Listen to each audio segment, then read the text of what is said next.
खबरें जो आपको सीधे जोड़ती हैं हमसे, जिनका आपकी जिंदगी पर होता है सीधा असर। खबरों की वही तस्वीर, बिना बदले बिना डरे, जज्बा सच का लिए, सच दिखाते हैं। अखिल भारतीय चौरसिया महासभा लोकसभा का चुनाव हाजीपुर पटना बिहार में संपन्न हुआ था। उसमें चुने गए राष्ट्रीय अध्यक्ष प्रदीप चौरसिया ने दिल्ली में असक्षम जो धन के अभाव में कोचिंग नहीं कर पाते के लिए IAS, PCS, इंजीनियरिंग जैसे तैयारियों के लिए छात्रावास बनाने की घोषणा की थी। इसके लिए चौरसिया फाउंडेशन ट्रस्ट की स्थापना की गई, जिसके तहत दिल्ली के रोहिणी में 6 मंजिला भवन निर्माण लगभग 7 करोड़ रुपए की लागत से बनाया जा रहा है। ये जानकारी अखिल भारतीय चौरसिया महासभा के पदाधिकारियों ने लक्सा स्थित होटल ओके इंटरनेशनल सभागार में दी। उन्होंने बताया कि इस संदर्भ में ट्रस्टीगण की बैठक 9 मई को होटल रमाड़ा, रामनगर रोड, कटेसर में आहूत की होगी तथा आगामी सत्र 2026 से 2029 के लिए चुनावी प्रक्रिया 10 मई को आहूत की गई। चुनाव अधिकारी महेश कानड़ी उज्जैन, जगत नारायण चौरसिया सिंगरौली मध्य प्रदेश, सुरेश चौरसिया पार्षद वाराणसी हैं।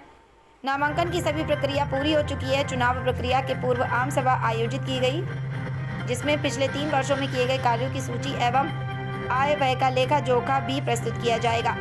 तत्पश्चात शपथ ग्रहण का कार्यक्रम भी आयोजित किया जाएगा। कार्यक्रम में मुख्य रूप से गंगा बाबू चौरसिया, पूर्व राज्यपाल सिक्किम, कैलाश नाथ चौरसिया, पूर्व मंत्री उत्तर प्रदेश, रामेश्वर चौरसिया, पूर्व विधायक नोखा बिहार, सुरेंद्र चौरसिया विधायक रामपुर कारखाना, आलोक चौरसिया विधायक डाल्टेनगंज होंगे। पत्रकार वार्ता में मुख्य रूप से प्रदीप चौरसिया, सुधीर चौरसिया, डॉक्टर संजय चौरसिया, बाबूलाल चौरसिया, TN चौरसिया, गणेशनी चौरसिया, सोहन लाल चौरसिया, विजय चौरसिया आदि लोग थे।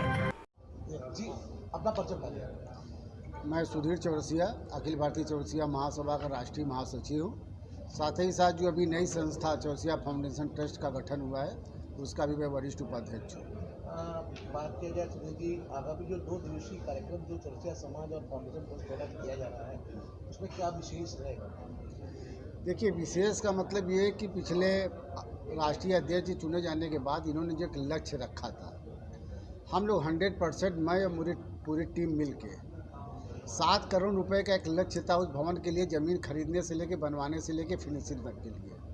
और उस पर निश्चित ही पूरे हिंदुस्तान के हमारे जो स्वजाति बंधु है उनका भरपूर सहयोग हमको मिला। पैसे को लेकर कहीं भी हम लोगों को उस बिल्डिंग को बनाने में काम नहीं रुका।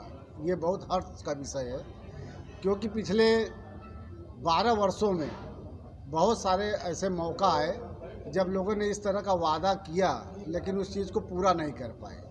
तो एक बार लोगों के मन में हिचक था कि इस बार भी ऐसा न हो कि हमारे राष्ट्रीय अध्यक्ष महोदय ने जो वादा किया वो वादा ही रह जाए। लेकिन इन्होंने जितना फास्ट सर्विस किया है और ज़मीन खरीदने से लेकर बनवाने तक का काम किया है, वो वाकई पूरे देश में अपने स्वजाति बंधुओं के बीच में एक मिसाल बना और लोग बढ़ चढ़ कर उस पर हिस्सा ले रहे हैं और पैसा दे रहे हैं। आगामी 2 दिवसीय जो कार्यक्रम कल, देखिए, कल जो हम लोगों का बैठक है वो राष्ट्रीय कार्यकारिणी की तीसरी बैठक है चौरसिया फाउंडेशन ट्रस्ट की। अब तक इस ट्रस्ट में लगभग 80 ट्रस्टी बन चुके हैं और 80 ट्रस्टियों में से लगभग कल 60 ट्रस्टी हम लोगों के बीच में यहाँ पर कार्यक्रम में उपस्थित रहेंगे बैठक में, और एक संदेश देने का प्रयास करेंगे। जैसा कि इन्होंने कहा कि अभी एक कानपुर में भी एक ज़मीन ये देने जा रहे हैं, एक बनारस में भी, तो लोगों को एक उत्साह भरने की कल की बैठक में प्रयास किया जाएगा कि आगे भी जो इस तरह का एक सिलसिला चल रहा है उस सिलसिला में पैसे को लेकर कहीं अभाव ना आवे और कोई भी काम न रुके। और ये कार्यक्रम जो है होटल रमाडा में, कटेसर रामनगर रोड पे, ये होटल रमाडा में, जैसा कि आप जानते भी है कि हमारे राष्ट्रीय अध्यक्ष का खुद का होटल है और वहीं होटल पर ये जो हॉस्टल बनवा रहे हैं उसका लाभ लोग कैसे लेंगे? नहीं, ये तो मैंने शुरू में ही बताया कि देखिए, असक्षम व्यक्ति का मतलब होता है जो अपने से कम भाग्यशाली। बहुत सारे ऐसे लोग प्रतिभावान लड़के हैं जो वाकई वो IAS, PCS, डॉक्टर, इंजीनियर बनने की क्षमता रखते हैं, लेकिन उनके पास ऐसा धन नहीं होता। धन के अभाव में और दिल्ली जैसे महानगर में या बड़े शहरों में जाकर कोचिंग के लाभ नहीं उठा पाते, क्योंकि वहाँ कोचिंगों का फीस बहुत ज़्यादा है। तो हम लोगों ने वहाँ पर इस तरह की सुविधा की है कि देखिए, वहाँ पर रहना है तो कुछ तो शुल्क देना ही पड़ेगा। इसलिए कि फिर वो अपने मनमानी न करने पाए। लेकिन वो शुल्क बिल्कुल एक नाम मतलब एक मेंटेनेंस चार्ज के नाम पे बिल्कुल एक नॉमिनल होगा। सुधीर जी, देखिए कल की बैठक चौरसिया फाउंडेशन ट्रस्ट की बैठक होटल रामाडा में है। शाम 5 बजे से आहूत की गई, जो 5 बजे से लेके रात 8 बजे तक चलेगा। और दूसरे दिन जो 10 तारीख को आम सभा और एक चुनावी प्रक्रिया महासभा की है, उसके बाद शपथ ग्रहण ये होटल गुलाब कोठी में, जो अपने होटल रामाडा से 2 किलोमीटर आगे बिल्कुल ऑन द रोड है, गुलाब कोठी में आहूत की गई है। आप सारे पत्रकार बंधु 9 तारीख को होटल रामाडा में और 10 तारीख को सुबह 11 बजे से कार्यक्रम शुरू है, 11 साढ़े 11 बजे तक।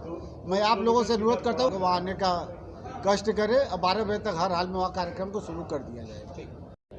मैं डॉक्टर अजय चौरसिया, प्रदेश अध्यक्ष अखिल भारतीय चौरसिया महासभा, प्रदेश सचिव समाजवादी पार्टी। आज ये जो प्रेस वार्ता आपने रखा है, किस चीज़ को लेकर बैठा है? आज की जो प्रेस वार्ता है, जैसा कि अभी राष्ट्रीय अध्यक्ष जी ने आप लोगों को बताया कि जो पिछला सत्र 2023 से 26 के बीच में जो हम लोग का कार्यकाल रहा, आज उसका आखिरी दिन है। कल से नए सत्र की शुरुआत हो रही है। उस सत्र की जानकारी आप लोग को देने के लिए और अगले नए सत्र में हमारा क्या नया उद्देश्य है अपने समाज को लेके, उसके बारे में आप लोग को बताया। साथ ही आप लोग को दोनों कार्यक्रम को कवरेज करने के लिए मैं आप लोग को आमंत्रित भी करता हूं कि आप लोग वहां पे आए और कार्यक्रम को कवरेज करके उसको आपके सहयोग से पूरे बनारस में पूरे समाज के लोगों को जानकारी है। ये किस तरह का बैठक होगा? क्या उसमें चुनाव की घोषणा होगी? क्या लोगों जैसा कि जो प्रक्रिया है अपने अखिल भारतीय चौरसिया महासभा की, वो अप्रैल में 10 तारीख से चालू हो चुकी थी। उसमें पूरे देश से आवेदन की मांग की गई थी। उसमें जिनको भी चुनाव में भाग लेना है या जो अपने आप को उचित प्रत्याशी समझते हैं, जो कि समाज में अपना योगदान कर सकते हैं, आवेदन दिया गया था। लेकिन किसी ने भी कोई आवेदन अभी तक दिया नहीं है और अब लगता है कि अब कोई आवेदन आएगा भी नहीं। और अगला सत्र जो राष्ट्रीय अध्यक्ष श्री प्रदीप चौरसिया जी का होगा वो निर्विरोध होगा। और निर्विरोध चुनाव होना भी समाज की एकता का एक संदेश है। अगर समाज में फूट होगी तो 10 लोग खड़े होंगे, चुनाव लड़ेंगे, महत्वाकांक्षी होंगे।